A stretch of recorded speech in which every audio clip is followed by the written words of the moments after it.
on nous a extirpé un maillon fort. Il faut le dire et à suffisance. Ceux qui n'ont pas l'habitude de changer au Cameroun, c'est les anciens militaires du RDPC nommés au Conseil constitutionnel. Et que nous connaissons tous. Ils ont regardé un dossier sur la forme et non dans le fond. On a disqualifié un candidat fort. Les électeurs savent de qui je parle. Et M. Soulé le connaît bien et à suffisance. Que vous avez été un ancien militaire du RDPC. Cela indiqué, on reconnaît les valeurs.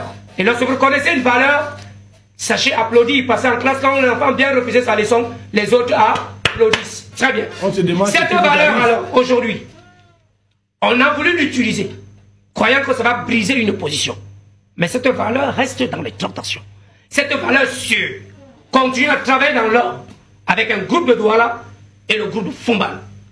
Au soir de cela, je vais vous dire, selon les statistiques probables au Cameroun, le président Paul Biya à la dernière élection n'a pas eu 3 millions de Camerounais ayant exprimé valablement leur suffrage pour lui. Le code électoral nous parle de 8 200 000 et poussières. Nous devons combattre l'abstention des Camerounais, que les Camerounais votent massivement. Et au soir, docteur, si les Camerounais sortent comme un seul homme, puisque nous savions que les 3 millions de 2018 étaient ce qu'on aurait appelé dans la valeur statistique évaluée simple, la variabilité de 2 ajouts, qui sont Issa Chiruma Bakari et Bello Bouba, qui n'étaient pas allés à ces élections, pas était la majorité présidentielle. Vous voyez aisément que cette alliance, Paul Biya, Chiruma Bakari, Bello, n'avait que produit 3 millions de Camerounais. Les statistiques sont dans vos téléphones à la maison. Tapez sur Google. Aujourd'hui, se sont démarqués. Les motions de vote sont dispersées. L'opposition, la véritable opposition du Cameroun, trouve donc une valeur sûre que même si nous allons en rendre dispersés, une chose est sûre. Au soir de notre technique de vérité, il y aura un groupe qui aura minimum 5 à 8 candidats de l'opposition ferme et nous aurons 2 autres leaders qui accepteront aller en rang dispersé. Au Sénégal, ça n'a pas toujours été toute une opposition qui s'est contactée, mais ça a été une opposition rangée, formée et formaliste dans un camp consensuel qui est arrivé à bout. Et au Cameroun, nous avions parlé au sortir de Yaoundé, dans une concertation bien vivifiante. Le bâtonnier Akere continue son travail de pèlerin. Madame Damdjouya, Monsieur Serge Espoir Matomba, Monsieur Akesan continue de travailler. Ira Mindiondi a été approché. Cabral Libi est ouvert. Joshua Oshi attend les résolutions. Certainement, c'est un menu appétissant. Nous n'allons pas venir nous dévoiler parce que nous... Clairement, il s'est fait bâtard. Le Cameroun n'est pas le Sénégal. S'il vous plaît, je tiens à vous rappeler que le peuple camerounais est un peuple qui a une leçon de démocratie à donner. Et cette leçon va sortir ce 12 octobre et vous verrez. Et je peux même vous le dire. Il suffit qu'un candidat ait 3 200 000 électeurs votants en bonne et due forme, un bon bulletin pour que le RDPC tombe. Nous avons recensé, nous faisons des statistiques. Ils savent en face et c'est pourquoi certains de la bonne opposition, sachant qu'ils n'ont pas d'ancrage de mariage politique, se sont retrouvés en train de parler, de retrouver le camp d'en face.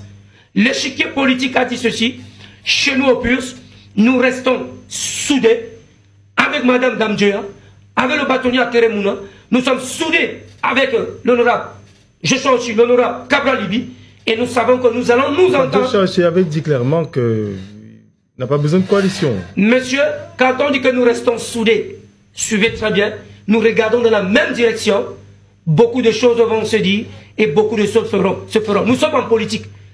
La meilleure façon de faire de la politique, ce n'est pas de sortir habillé en blanc, c'est de porter un habit où on est prêt pour se salir. Et nous sommes prêts pour nous salir et mouiller le maillot pour que nous gagnions le RDPC. Et l'invité de ce soir, c'est Jules Domché. Bonsoir, merci d'avoir accepté notre invitation. Nous allons revenir sur un article polémique de Jeune Afrique qui s'interroge. L'opposition camerounaise est-elle la plus bête d'Afrique? Quand vous lisez tout d'abord cet article qui qualifie l'opposition de plus bête d'Afrique, est-ce que c'est une provocation, une analyse fondée ou bien un simple cliché médiatique selon vous? Mais écoutez, quand on lit cet article de Jeune Afrique, même si on est tenté de prime abord de comprendre le désir de provocation, on est par la suite très vite marqué par le fait qu'il y a comme du mépris, comme de la condescendance, et je dirais même une bonne dose de mauvaise foi dans cet article de Jeune Afrique. On peut aujourd'hui se demander si Jeune Afrique ignore ce que c'est qu'être un opposant au Cameroun. Jeune Afrique ne peut pas faire un article comme ça visant à décrédibiliser toute l'opposition camerounaise, faisant croire que tous les opposants camerounais sont les mêmes. Ils sont les mieux placés, étant des journalistes, pour savoir qu'il faut faire la part des choses quand on parle des différents leaders de l'opposition camerounaise. Et au-delà de cela, ce qui peut être gênant dans l'article de Jeune Afrique et qui peut laisser transparaître une forme de compromission, c'est qu'on ne comprend pas légitimement pourquoi Jeune Afrique choisit de s'attaquer aux opposants camerounais au lieu de dénoncer la dureté du régime camerounais. Je voudrais mettre au défi les journalistes de Jeune Afrique et même les dirigeants de Jeune Afrique d'être des opposants au Cameroun. Jeune Afrique n'ignore pas, il y a des opposants camerounais qui sont en prison pour leurs idées. J'aime à rappeler ici le cas du jeune Olivier Bibounissa, qui était plutôt très proche du monde des médias, que Jeune Afrique connaît très bien, qui a été jugé par un tribunal militaire et qui jusqu'aujourd'hui est en prison. Jeune Afrique ne peut pas faire comme s'ils ne sont pas au courant que plusieurs Camerounais ont été arrêtés et leur seul crime c'est d'avoir voulu assister à une audience publique au Conseil constitutionnel et qu'au moment où on se parle, plus d'une vingtaine sont encore détenus dans les geôles camerounaises. Donc Jeune Afrique ne peut pas ignorer qu'être un opposant au Cameroun, c'est flirter constamment avec la prison. Jeune Afrique ne peut pas oublier que le Cameroun c'est un pays où on assassine des hommes d'église, des hommes de médias et que les enquêtes piétinent jusqu'aujourd'hui. Jeune Afrique ne peut pas oublier que le Cameroun c'est un pays où tout est verrouillé, déjà au niveau de l'administration territoriale, où les sous-préfets, les préfets et les gouverneurs sont au service du régime. Quand on lit cet article de Jeune Afrique, on se demande mais pourquoi est-ce que Jeune Afrique ne choisit pas, au lieu de s'attaquer aux opposants, de dénoncer toutes les dérives que l'on connaît au Cameroun? Pourquoi est-ce que Jeune Afrique ne choisit pas de réclamer qu'il y ait des règles du jeu transparentes dans le scrutin électoral au Cameroun? Non, l'opposition camerounaise n'est pas bête. Le véritable problème, c'est que le système est totalement verrouillé et que la fraude empêche toute possibilité d'alternance. Donc venir vouloir faire croire aux Camerounais aujourd'hui que le problème du Cameroun aujourd'hui c'est l'opposition camerounaise me semble un peu fort de café et pour dire le moins tiré par les cheveux. Et je pense que le problème du Cameroun aujourd'hui ce n'est pas son opposition. Le problème du Cameroun aujourd'hui c'est un système qui s'est imposé depuis plus de 40 ans aujourd'hui. On pourrait même aller plus loin parce que nous sommes dans la continuité du régime du premier président Amadou Ahidjo. La preuve c'est que vous avez aujourd'hui, à quelques exceptions près, les mêmes hommes qui continuent à tenir le pays d'une certaine manière. Dernière chose, je pense qu'il faut raison garder, accorder du respect à ceux qui se lancent dans l'opposition au Cameroun. Avec ce qu'on vient de voir, ou le tableau que je viens de peindre, ce n'est pas évident d'être un opposant dans un système comme celui du Cameroun. Donc nos confrères de Jeune Afrique devraient, même s'il faut relever qu'il peut avoir un fond de réalité sur les dissensions au sein de l'opposition, avoir plus de considération pour ceux-là qui sacrifient leur vie pour un meilleur Cameroun. Ils sont très nombreux qui ont payé pour certains le plus lourd tribut pour essayer de transformer le Cameroun. Donc venir aujourd'hui avec un tel article ridiculiser le combat que mènent des gens depuis plusieurs décennies sur la scène politique camerounaise me semble tout simplement inadmissible. Beaucoup estiment que seule une coalition de l'opposition pourrait réellement faire trembler le régime en place au Cameroun. Mais est-ce vraiment l'unique stratégie possible ou bien existe-t-il d'autres voies pour espérer une alternance crédible au Cameroun? Alors que les choses soient claires une fois pour toutes, la coalition des partis de l'opposition n'est pas une panacée. C'est une chimère. On ne peut pas vouloir embrigader l'opinion publique avec quelque chose qu'on sait impossible à réaliser. On est tous conscients aujourd'hui, et c'est la composition de la sphère politique qui nous l'impose, qu'il va être impossible d'avoir un candidat unique de l'opposition et même un candidat consensuel. On aura au Cameroun au mieux quelques alliances circonstancielles, mais on ne peut pas réclamer quelque chose qu'on sait impossible pour les raisons qui nous semblent évidentes. Comme j'ai eu à le dire dans l'une de mes précédentes chroniques, c'est pas tous ceux qui se font appeler opposants qui le sont véritablement. Donc vous ne pouvez pas espérer mettre ensemble des gens que tout oppose. Il y a des gens dans cette opposition dont la mission c'est justement d'empêcher qu'il y ait une coalition de l'opposition. Il y a des gens dans cette opposition qui sont là pour d'autres calculs, qui sont là pour reconnaître la victoire du président sortant dès le lendemain de l'élection. Il y en a qui sont là pour se faire un nom. Et on a même vu, même si cela a fait rire beaucoup, que certains ont été candidats à la candidature parce qu'ils avaient d'autres problèmes à régler. Donc vous ne pouvez pas aujourd'hui venir vendre la coalition comme étant la solution miracle. Et ce discours qu'on a beaucoup développé en Afrique pour tenser l'opposition africaine de manière générale et aujourd'hui l'opposition camerounaise est un véritable construit qui vise à préparer les esprits à accepter la fraude. En réalité, ce qui se passe, c'est qu'on essaye de faire comprendre à l'opinion que sans coalition de l'opposition, il est impossible de battre le régime en place, ce qui est totalement faux. En plus, il me semble qu'il y a quelque chose de très important à retenir. Quand dans un système, la fraude est la règle et la transparence l'exception, quelle que soit la coalition que vous faites, le système sortira toujours vainqueur. Il me souvient, pour faire un peu d'histoire, qu'en 1992, au Cameroun, à l'occasion de l'élection présidentielle, il y avait eu une très grande coalition qui était dénommée l'Union pour le changement, autour du leader de l'opposition de l'époque, John Frunzi. Malgré cette forte coalition et malgré que les faits historiques révèlent que l'opposition avait gagné cette élection, grâce à la fraude, le président Paul Biya avait toujours été déclaré vainqueur. Donc il nous semble ici indispensable de comprendre que ce n'est pas la coalition le problème, mais ce sont une fois de plus les règles du jeu. Et nous avons plusieurs exemples qui peuvent nous démontrer cela. J'aime bien prendre l'exemple du Sénégal, puisque c'est l'élection récente qui a beaucoup fait parler en Afrique. C'est une élection à 2 tours. Là-bas, on se serait attendu qu'il y ait un deuxième tour, parce qu'il y avait 18 candidats au départ. Mais vous vous rendez compte que sans coalition de l'opposition, Bassirou Diomaye Faye a été déclaré vainqueur dès le premier tour avec plus de 50% de voix. Ça veut tout simplement dire que la coalition n'est pas la solution. On n'a pas eu besoin de coalition pour faire tomber Macky Sall.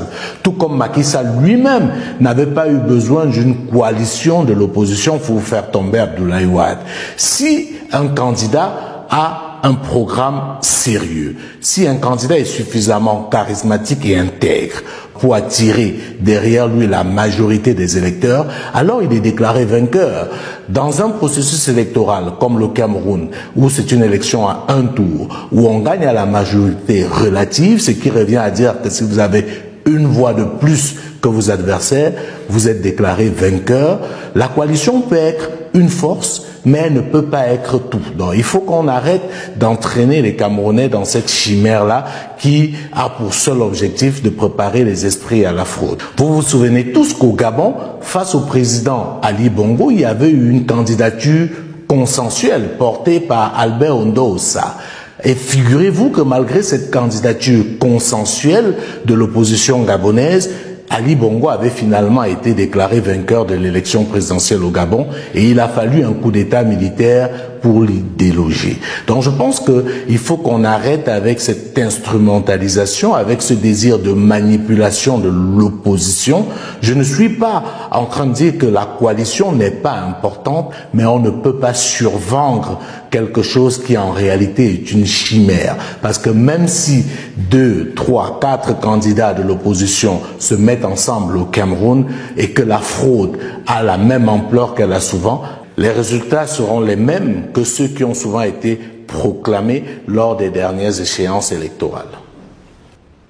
Et justement, en parlant de cette élection présidentielle, comment appréciez-vous la stratégie mise en place par l'opposition pour conquérir le pouvoir ? Alors premièrement, j'aime pas beaucoup quand on parle de l'opposition camerounaise, parce qu'à mon sens, il n'existe pas une opposition camerounaise. Il y a des opposants, il y a des partis dits de l'opposition. L'opposition n'est pas un bloc monolithique, donc on ne peut pas s'attendre à avoir une stratégie commune de l'opposition. Parce que comme vous le savez, au sein de l'opposition, tout le monde n'a pas la même vision. Tout le monde n'a pas les mêmes objectifs, tout le monde n'a pas le même programme. Vous avez des leaders de l'opposition qui se réclament d'être de la gauche, vous en avez qui se réclament d'être de la droite, vous avez qui se réclament d'être de l'extrême gauche. Donc il faut qu'on arrête de parler de l'opposition comme si c'était un bloc monolithique. Maintenant, la stratégie doit être faite en fonction des candidats et de leur appareil politique. Et même une éventuelle alliance ou une coalition doit répondre à ce désir-là. Donc il faudrait bien qu'on arrête de parler de l'opposition de manière générale. Et dans cette opposition camerounaise, vous voyez bien qu'elle est structurée de manière assez cosmopolite. Vous avez des gens qui sont des opposants depuis plusieurs années, mais vous avez aussi des gens qui sont des nouveaux venus, qui se sont découverts une vocation d'opposants à quelques mois de l'élection présidentielle. Vous avez notamment les deux candidats qui sont des anciens ministres, Issa Chiroma Bakari et Bello Boba Maïgari, qui sont des néo-opposants et donc il faut avoir un doute légitime sur leur véritable position aujourd'hui, parce qu'il y a encore quelques mois, ils étaient du côté de l'oppresseur. Donc il est normal que l'opinion puisse s'interroger sur la sincérité des acteurs qui, après avoir travaillé avec ce régime pendant plusieurs années, ont décidé, comme ça au crépuscule, de se retourner contre lui. Mais je tiens à préciser qu'il faut faire très attention. Ce n'est pas parce que quelqu'un est un néo-opposant qu'il n'en est pas un, véritablement. Parce que j'aime toujours prendre des exemples pour démontrer ce que je dis. On se souvient tous que celui qui a fait tomber Abdoulaye Wade, c'est Macky Sall. Mais ne perdons jamais de vue que Macky Sall a été ministre, premier ministre et président de l'Assemblée nationale sous Abdoulaye Wade, et qu'il a décidé de quitter le navire quelques mois seulement avant l'élection présidentielle, quand son mentor d'alors, Abdoulaye Wade, avait décidé de briguer un troisième mandat. Eh bien, c'est ce Macky Sall-là qui a renversé Abdoulaye Wade dans les urnes. Donc moi, je voudrais qu'on n'ait pas forcément des jugements de valeur, mais davantage des jugements de réalité. Que les opposants soient jugés, scrutés par rapport à leurs actes, par rapport à ce qu'ils font et non par rapport à leur parcours. Parce que comme on le sait, la politique est quelque chose de très dynamique. On peut avoir été en phase avec un acteur politique hier et ne plus être en phase avec lui aujourd'hui. Donc je voudrais qu'on sorte de ce schéma caricatural qu'on a souvent de l'opposition camerounaise. Et on dit ceci, je peux comprendre ceux qui sont animés par ce doute légitime quand on voit la posture de certains gens qui se proclament opposants ou qui se réclament de l'opposition, quand on voit la vitesse avec laquelle ils retournent leur veste en fonction de leurs intérêts personnels, c'est normal que les gens soient inquiets. Mais pour cela, je pense que l'opinion publique, la population de manière générale, sait distinguer les vrais des faux opposants. Il y a dans ce pays de véritables opposants qui ont fait de l'alternance leur véritable cheval de bataille. Il y en a qui sont opposants par calcul de manière totalement stratégique et il y en a qui le sont juste pour des raisons purement alimentaires. Donc voilà un peu la structuration de l'opposition au Cameroun. Dans cet article, le peuple camerounais est décrit comme amorphe, presque résigné, par exemple à l'image de ce qu'il se passe en Côte d'Ivoire. Est-ce que vous partagez ce constat? Les Camerounais ont-ils baissé les bras face aux revendications de leurs droits? J'entends beaucoup de gens le dire. J'entends beaucoup de gens dire que le peuple camerounais est un peuple résigné, est un peu peureux, est un peuple lâche. Et je pense que c'est très mal connaître l'histoire politique du Cameroun. Et comme on aime bien le dire, comparaison n'est pas raison. Il n'y a pas de comparaison à faire entre ce qui s'est passé en Côte d'Ivoire et ce qui s'est passé au Cameroun. J'ai vu les gens dire qu'ils étaient surpris que les gens ne soient pas descendus dans la rue après l'exclusion de Maurice Kamto. Quand on dit cela, il faut avoir l'honnêteté de reconnaître que quelques jours avant la publication de la liste des candidats retenus par Election Cameroun, les principales villes du Cameroun ont été totalement militarisées. Il y a eu ce qu'on peut qualifier d'arrestation préventive, où la police, les forces de l'ordre ont organisé des rafles dans plusieurs quartiers. Et vous avez tous vu le déploiement militaire dans les principales villes du Cameroun. Donc on vient dans un climat comme celui-là où on a instauré la terreur et on se plaint que les gens ne puissent pas manifester leur point de vue. A contrario, en Côte d'Ivoire, la manifestation historique qu'on a tous vécue a été autorisée et a été encadrée. Moi, je mets au défi quiconque de donner la possibilité aux Camerounais de s'exprimer dans la rue lors d'une manifestation qui n'aura pas été arbitrairement interdite, et vous verrez quelle est la capacité de mobilisation des Camerounais. Surtout que vous vous souvenez que même dans des conditions extrêmement difficiles, ce peuple a su se mobiliser. La dernière image qui me vient à l'esprit, c'est le retour à Douala de Maurice Kamto. Malgré la militarisation de la ville, malgré les routes qui avaient été bloquées, on a bien vu comment les gens ont pu traverser ces obstacles-là pour aller à la rencontre d'un leader. Donc je pense que c'est un peu facile de juger le peuple camerounais de manière hâtive comme ça, sans comprendre le contexte dans lequel ce peuple doit exprimer ses opinions. Je profite également pour dire qu'il faut qu'on fasse très attention avec cette histoire de manifestation publique. Parce qu'au Cameroun, malheureusement, les manifestations sont quasiment interdite. Je crois que sur ce point de vue, la Côte d'Ivoire nous a donné un bel exemple. Une opposition peut pouvoir marcher, comme cela a été le cas, et être accompagnée par les forces de l'ordre pour éviter les débordements. Ce qu'on doit comprendre, c'est que si on lit la Constitution camerounaise, ce qui est garanti par la Constitution camerounaise, c'est la liberté de manifester, ce n'est pas l'ordre public. Ce qui revient à dire qu'en réalité, interdire une manifestation, c'est ça qui est illégal. C'est pas marcher qui est illégal. Marcher, c'est un droit constitutionnel. Par contre, interdire une manifestation, c'est totalement illégal. Parce que quand vous avez même l'esprit de la loi, ce que le législateur voulait, c'est que même si une manifestation présente des potentialités de troubles à l'ordre public, alors l'administrateur a pour obligation de trouver un autre moyen pour que votre liberté s'exprime. Il peut vous proposer de changer de lieu, il peut vous proposer de changer d'itinéraire. En réalité, l'interdiction ne doit intervenir que dans des cas extrêmes où on n'a pas pu trouver de solution pour que la liberté se manifeste. Je le redis une fois de plus, ce qui est garanti par la Constitution, c'est la liberté de manifestation, ce n'est pas l'ordre public. Merci Jules Domché pour toutes ces